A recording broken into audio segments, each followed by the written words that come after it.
My name is Jessica Cole, and if there's a single sentence that maps my life, it is this: I learned to move before anyone clapped. That lesson didn't arrive like a quote hung above a desk. It arrived like a series of small, ordinary silences that accumulated until one day they had a weight, and the weight had a name, and the name was mine. I was the girl in Lakewood, just west of Denver, who did everything quietly at first.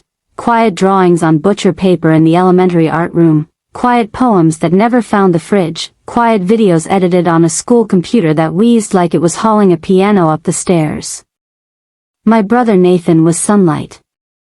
Mom and Dad planted him at the center of everything and the whole house orbited. I don't resent sunlight, I just learned to grow in shade. If you trace that shade back, you'll find 100 tiny moments that look like nothing to anyone else. In 5th grade, I won a library bookmark contest, my sketch of a kid climbing a ladder into a book. I got a laminated strip and a handshake from the librarian. That night Mom placed grocery store flowers in a jar because Nathan's team had clinched a playoff spot, and the jar took the center of the table. My bookmark sat under a stack of mail, and I started to understand how paper learns to be silent when it's covered. By 8th grade, I'd started borrowing the school's beat-up camcorder to make minute-long films. Leaves in the gutter doing slow ballet. Sneakers on a sidewalk in January. A cat making decisions in a sunbeam. I didn't know the word composition then. I knew when a frame felt like a secret finally telling itself. I cut in the lunchroom while kids traded chips and insults. The little buzzing joy I felt when 2 clips clicked into each other. How do I explain that without sounding dramatic? It was like putting a bone back in place, something that had always been meant to line up. Ms. June Ellis, my first art teacher who saw me, didn't say she was proud. She did something better. She gave me tools, a cheap tripod the department didn't mind losing, a list of free software, a screened link to videos that made me ache because they were so simple and so inevitable. She said, "Keep rolling." That sentence is a spell. You can cast it on almost anything: grief, work, love, Tuesday. High school formalized the imbalance at home. Nathan found mock trial, internships, a mentor with a good tie and a better Rolodex. My parents vibrated with the attention he pulled in. It's funny how grown-ups, who are supposed to know the shape of the world, can still be dazzled by shiny rooms and laminated name tags. When I showed a short at the community center, 30 people, folding chairs with chipped paint, a stranger told me the film felt like home. I went to sleep amazed that someone's chest could make room for my picture, and woke up to a breakfast where we were out of orange juice and Dad was irritated that the Broncos couldn't execute in the red zone. That day I learned there are moments you put in the vault and guard yourself, because no one else knows what they're worth. College was the first time I could breathe at full lung. The University of Colorado Denver let me major in communications and minor in the habit of showing up in rooms where I was the smallest name. Professor Alan Burke talked like a firecracker, everything a spark, everything an invitation to catch. He put my 2-minute night shift on the projector in a dark lecture hall, library fluorescent hum, the moon turning a freeway into a river of chrome, a barista's hands passing a cup like a relay baton. It was the first time I felt a crowd lean forward into my timing, and I remember thinking, oh, I can architect the attention I never got. Not steal it. Build it. Money was a math problem that year. I cut videos for coffee shops and yoga studios, $200 here, $350 there if I wrote the ad copy too. I learned rates the way some learn wine, by getting it wrong and adjusting. I watched Casey Neistat and Ava DuVernay interviews at 2 a.m., paused to write down 3-line philosophies, tried to forget that Nathan's name was already on glass doors downtown. When our team won a National Student Content Challenge, $10K prize, a handshake with people who ran budgets that made me dizzy, I called home more out of muscle memory than expectation. "Nice job," Mom said. Nathan's got court early tomorrow. He's a second chair now. I murmured something like congratulations. After we hung up, I pinched the skin between my thumb and forefinger, that spot that hurts enough to return you to your body. Then I opened Premiere and began another edit. Keep rolling. After graduation I set up Spark Ridge Studio in a co-working space that smelled like coffee, ambition, and broken hearts. I bought a used Sony A7S off a wedding photographer who was switching to medium format. My first real client was a taco truck that wanted personality. We storyboard napkin jokes and salsa close-ups like jewelry. The clip did $65K in a week and the owner cried when customers formed a Saturday line that wrapped the block.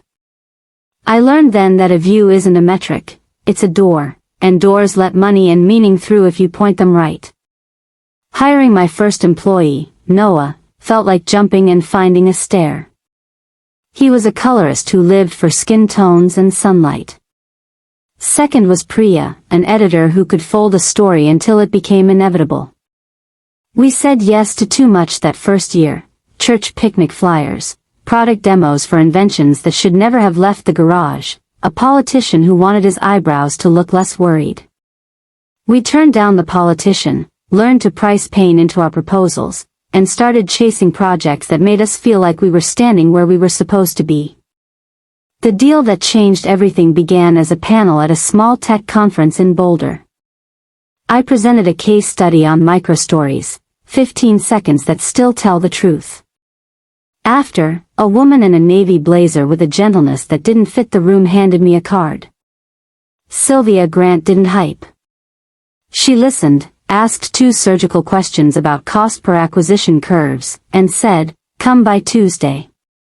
The Tuesday that followed was 3 months of Tuesdays, diligence decks, week-long sprints, a pilot that doubled sign-ups for one of her portfolio companies. The term sheet slid across the table one Thursday like it had always been meant to find the wood grain there. $200,000. Health insurance for my people. A real lease. The chance to say no to work that cheapened our hands. We grew. It was not an explosion, it was a controlled burn. A wellness brand that didn't make me roll my eyes. A regional bank that actually cared how small businesses feel when they walk into a branch. A national retailer that needed their heart translated into quick frames. We learned to storyboard without strangling the moment. We learned to say, show me the problem your customer solves in the quiet hour before dinner, and then build from the answer. The buyout came almost sideways. A content arm at a streaming platform wanted to backfill the one thing they couldn't manufacture: earn trust plus velocity. Negotiations have a smell, in case you're curious: toner, coffee you sip too slow, and the ozone of someone else's power. I asked for an 8-figure number with a straight spine because I'd rehearsed in the mirror and because Sylvia's eyes said, ask. When they said yes to $18 million, my brain did something like static and then, like a magician's heatless flame, everything inside of me calmed. Not because of the number. Because it meant freedom. Because I could pick my next use of breath without checking a balance. Here's the part you might not expect. The night the deal signed, I didn't open champagne. I microwaved leftover soup, sat on the floor of my apartment, and let the quiet finally land.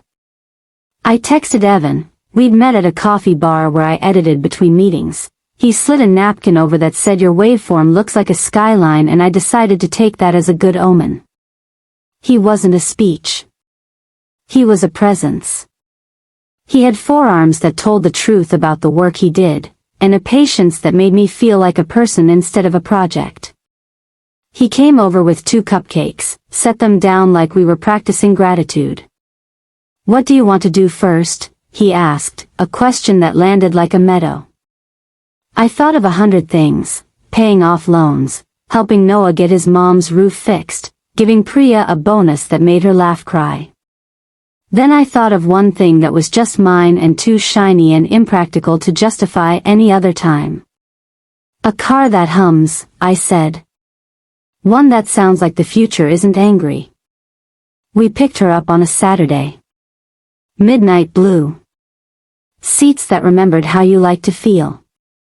Acceleration that felt like saying yes to yourself without apology. I drove past the places that taught me friction, my high school, the community center, my parents' street, and felt the motor whisper, "I've got you." I posted the photo at golden hour. I wrote, "She purrs." I put my phone down and boiled water. The call from Mom, 3 days later, was not rage at first. It was control masquerading as care. "Where did you get the money?" she asked like the IRS. "We need to talk." Family meeting. Not, "We miss you." Not, "We're sorry we didn't come to your wedding." Not, "The dress looked like sunlight. My friend sent a photo and I saw the way your shoulders said you were trying to be both bride and parent." Just an appointment. Just an audit. Evan stirred the sauce and said, "You don't owe anyone your proof of life." He kissed my hair and added, "But if you need to finish something, I'll be here when you're done." On the drive to Lakewood, I rehearsed all the versions of the speech I might give. The brave one that sounds like a podcast. The angry one that ruins your throat for 2 days. The quiet one that says, "I know. I know who we are in this room and I release both of us from pretending otherwise." I didn't settle. I let them all live in my mouth and decided I'd pick when I saw their faces. Dad opened the door and smiled his client smile, reassurance without intimacy. Mom's hands fussed with mugs like she was staging empathy for a catalog. Nathan looked up, down, up again. I had the flash thought, irrelevant, petty, that he'd aged around the eyes, and then I hated myself for thinking it because I do not want to be a person who harvests time's fairness for revenge. "Jess," Mom said, and the syllable was bent, like she'd overhandled it. I sat. The chair was the same one where I'd eaten pizza at 16 while my birthday passed like a cloud. Mom made the opening small talk of a dentist. Dad moved to the invoice. Nathan went for the jugular, tuition, mortgage, family steps up. If you've been in a room like this, you know how surreal it is that no one mentions love. Every noun is an object, every verb is a duty. It's the opposite of what we say family is, and it feels like gaslighting in slow motion. "What do you imagine I owe you?" I asked, not unkind. Dad leaned back. "We raised you. You fed me," I said. "You housed me. You also taught me, intentionally or not, that my milestones were secondary if they didn't make you shine at parties. So I learned a skill you didn't teach me. I learned to clap for myself. I used that skill to build something. That something is not a public utility you can requisition because you don't like how your graph looks this quarter." "Don't make it dramatic," Nathan said. My hands didn't shake when I took the folder from my bag. That surprised me. I'm a shaker. Public speaking brings a tremor I hide with humor. But this was not a speech. This was a release form. "I'm giving $15 million to Bright Steps," I said. "Scholarships, gear, mentorship, film kits that live in libraries, weekend labs for kids who want to learn to tell stories the way their hearts already know how. A little stipend so they can say yes without asking for a ride from someone who wants something in return. We're endowing a program so some kid who reminds me of me never has to beg anyone to show up before she learns the word inevitable." Mom swallowed. Dad turned a kind of red that squeezes a man's temples. Nathan said I was selfish. I do not remember, mercifully, what I said next. I remember the temperature in my body dropping 2 degrees as clarity flooded in.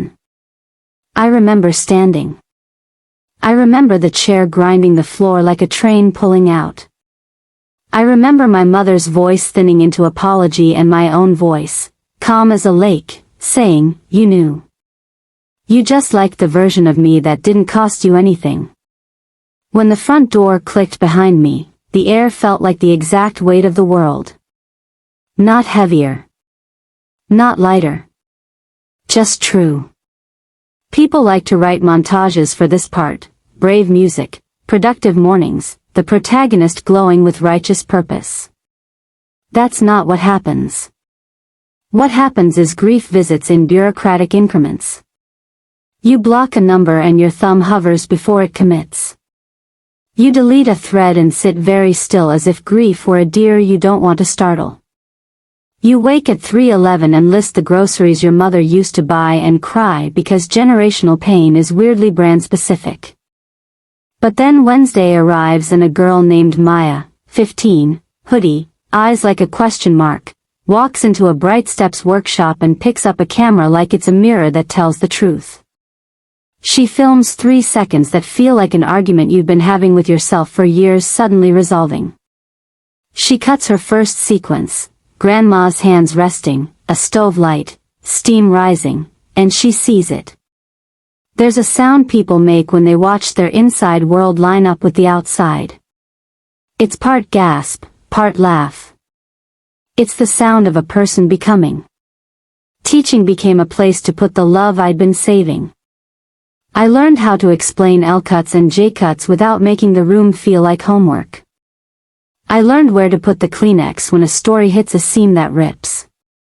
I learned that a $600 refurbished laptop can detonate a life in the way that kindness can sometimes look like hardware. Bright Steps isn't charity, it's a vote.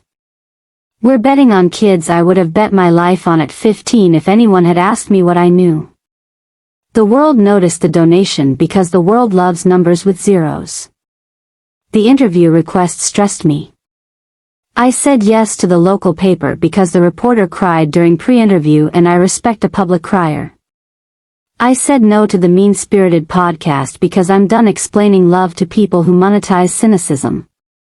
A week later, the story caught on national morning TV because Maya's thank you speech went viral. She said I taught her to hear the quiet, and millions of people decided quiet was the new loud for 8 hours. Mom's voicemail arrived after that. She said we were proud. She used the we that floats above specifics like a helium balloon. I sat on the kitchen floor and listened twice. The second time I heard she'd practiced. Part of me wanted to save it. Part of me wanted to delete it and watch the pixel confetti because that would feel like agency. I did neither. I put the phone face down and let the message be a neighbor. Near, unavoidable, not invited in. Evan and I built rituals so ordinary they felt like rebellion. Friday night pasta. Sunday morning walks to the farmer's market where we pretend to understand apricots like sommeliers. Midweek stretches on the living room floor while YouTube tells us our hamstrings have been lying about their intentions. His parents called every Thursday at 7:10 with some new recipe and an old story. They have a superpower I didn't recognize until late. They ask follow-up questions. How did the kid with the blue backpack handle the critique? Did the clip with the steam find its ending? They pay attention like it's a craft. I'm still learning how to receive that without flinching. One night, Evan found me at the kitchen island running a finger around the rim of a glass like it might teach me to sing. "You look like a loop," he said. "I'm practicing the conversation I'll never have," I said. In it, they say the line I needed at 13. We were wrong. Not just absent, wrong. We robbed you of the chance to be celebrated in your own house, and we knew, and we didn't stop. We're sorry. We are willing to be different now because you deserve a mother, not a manager of appearances. He leaned his hip on the counter, thinking the way engineers think, solving the problem you actually have, not the one that looks pretty on paper. What part of that is for them? None, I said. It's for the girl who needs to hear it in my voice. He nodded. Then say it out loud. So I did. I said it looking at the stovetop, tears running in the least cinematic way. I said it in the shower the next morning where soap turns sorrow slippery. I said it in the car at a red light on Wadsworth where a man in a truck absolutely judged me and I laughed, which felt like winning. Sometimes you have to mother yourself in public and tip yourself for the effort. At Bright Steps, the kids started bringing me their firsts. First time holding a boom mic and not shaking. First time a parent said they were proud. First time they cut a scene and didn't hate it 48 hours later. We framed certificates for micro-wins and hung them where they could catch the morning light. We wrote our names on the back of the frames because belonging starts with a Sharpie. We also learned boundaries. Giving can turn to dissolving if you're not careful. We built a care circle. 3 adults check in on a kid who's carrying too much. We don't make promises we can't keep. We have a list of therapists who charge a rate that doesn't insult the word access. We learned to send the "we're still here" text on Wednesdays because Wednesdays are when courage leaks. The internet, which will eventually arrive at every party, arrived. 90% kindness. 10% people who collect women's stories like jars of lightning and then pretend they didn't touch the lid. One man wrote that I donated to shame my family. Another wrote that children should learn to code, not film. We turned the second into a workshop on story logic and how every product pitch is a short film in disguise. We ignore the first because arguing with conclusions built on missing chapters is a non-renewable energy drain. Nathan's life softened at the edges. He sold the house he bragged about. He downsized into a place with a balcony that holds 2 chairs if neither of you mind your knees touching. I saw him once at Trader Joe's, both of us pretending to forget how we choreographed family avoidance. He opened his mouth, closed it, opened it again. "Hey, Jess." His voice carried the weight of the day you stop rehearsing who you are to your parents and start meeting who you are to yourself. I nodded. "How are Ella and Mason?" "They're making it," he said. "Ella's at MSU Denver now. Commuting. He's fine." We stood in the aisle between trail mix and dried mango, and I realized the person I had to forgive wasn't the man in front of me but the boy who learned that love meant being the project that made your parents feel important. Compassion arrived like a warm draft. I didn't invite him for coffee. I didn't perform reconciliation for strangers buying hummus. I just said, if Ella wants a campus tour from someone who knows where the good chairs are, I've got Tuesdays. He nodded like a man finding a place to put something heavy down without making a sound. Evan and I eventually talked about kids. Not like a schedule. Like a question. Did I want to invite a person into the world with my last name and my first mistake already there waiting, the one where I think love equals performance? The fear was not small. It was large and articulate. We made a plan that looks like a recipe. We will practice repair out loud. We will let our child watch us apologize and accept apologies. We will not make deserving love a class you have to pass every morning before you can eat breakfast. On our first anniversary, we drove past Golden and parked where the city turns into velvet. Evan handed me a small box that made a tiny click in my heart. Inside, a silver camera on a chain, "Keep rolling," engraved on the back in letters so small only I would ever bother to find them. I cried in the half-sunset that turns people into silhouettes and decided that crying in front of someone who has earned it is one of adulthood's underrated privileges. Later, we ate cupcakes on the hood and talked not about plans but practices. Plan is the house you draw, practice is the habit of sweeping the porch. My practices now are simple. I make 3-minute films that no one sees. I cook badly and often. I call Evan's mom first when I need a recipe and my therapist when the recipe is for a feeling. I choose joy when drama knocks with a bouquet. I treat envy like an alarm that tells me where I want to place my feet next. I write unsent letters to the versions of my parents who might have been. I take naps that feel like reparations. One afternoon in late fall, Maya screened her capstone, a portrait of her grandfather's barbershop on Colfax, the buzz of clippers, the politics of the waiting bench, the soft pride of men talking around the words they can't say. The final shot is the mirror, Maya's reflection behind the camera, Grandpa turning his head exactly enough to make her visible in his world. When the credits rolled, there was a hush like a church that forgot to tell us to stand. Then the room erupted. Maya cried into my shoulder and I said the sentence I once craved like oxygen, "I'm so proud of you," and meant it so hard it felt like my ribs were laminate protecting the words as they moved through. After, a reporter asked me on camera whether I'd reconciled with my parents, because media loves a third act that makes Thanksgiving easy. I said, I reconciled with the part of me that thought reconciliation was the only proof she was whole. The clip went mildly viral in corners of the internet where nuance sometimes visits on weekends. Mom texted a photo of a sunset 2 days later like she could smuggle sentiment in a cliché. I stared at it. I typed and erased a dozen times. Finally I wrote, "The sky doesn't owe us a performance. It's beautiful even when we look away." She sent a heart. I left it there. Sometimes peace is agreeing not to drag a conversation where it doesn't want to go. Work keeps opening. Bright Steps partnered with the public library system, kits you can check out like books, camera, mic, tripod, a laminated card with the 10 best mistakes to make first.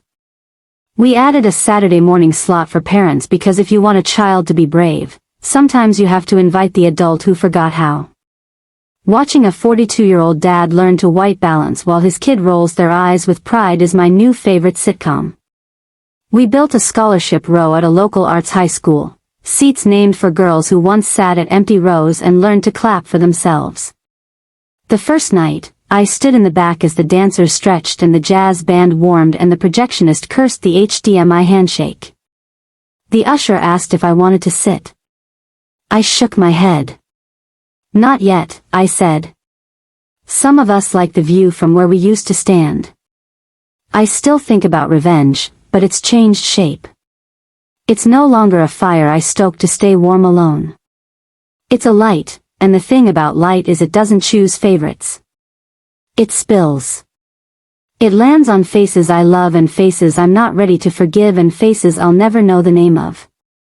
My best revenge is a life where the places that used to ache are now studios, classrooms, porches, and a stretch of highway where a midnight blue car hums like future tense.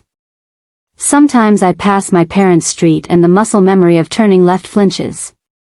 I keep the will steady. I send a wish up for the girl in the red sweater 2 sizes too big who learned to swallow her birthday. I send a wish for the parents who never learned to clap for something they didn't plant. I send a wish for the boy who thought being the sun was the only way to be seen. Then I drive on, not out of meanness, but because my address changed and I want the mail to find me where I live now. I promised at the start that this would be a story about moving before anyone clapped. That's still true, but I learned another ending along the way. Sometimes, when you keep moving, people learn your rhythm and clap on their own. Last week, I walked into room 204 at the library and a dozen kids banged fists on tables like a drum line. It took me a breath to understand what the noise meant.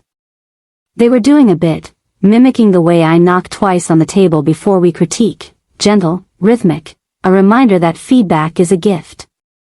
They were telling me I was home. So if you're listening on a night when your own house feels like a museum where your portrait is mislabeled, if you've got a blue car or a borrowed bike or a notebook with 3 good lines and a coffee stain and no one waiting at the finish line, this is the part where I tell you the only instruction that has never gone out of style. Start anyway. Keep starting. Make something small enough to fail without shattering you. Make another thing that knows the shape of your hands. Put your love where it can multiply. Pick a kid, your inner one, your neighbor, the stranger nodding at the bus stop, and bet on them before the world knows their name. Build a row of chairs and put names on them. Put your own name on one. Sit. Stand. Clap. Repeat. And if you want a final image to carry to bed, take this one. A woman in Denver with a silver camera at her collar and keep rolling against her skin, sitting on a porch beside a man who knows how to listen, while inside their house a little kit waits on the table. Camera, mic, tripod, a laminated card that says your story belongs here. The porch light is on. The door is unlocked. The house smells like garlic and new plans. Somewhere down the block, a kid is walking toward that light with something to say. When you get here, we'll be ready.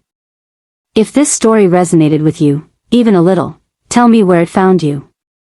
A city, a porch, a kitchen floor. Tell me the moment you decided to start without applause. And if there's someone in your life who needs permission to be loud about their quiet, send this to them. Thank you for being here. You're seen. You always were. You always will be.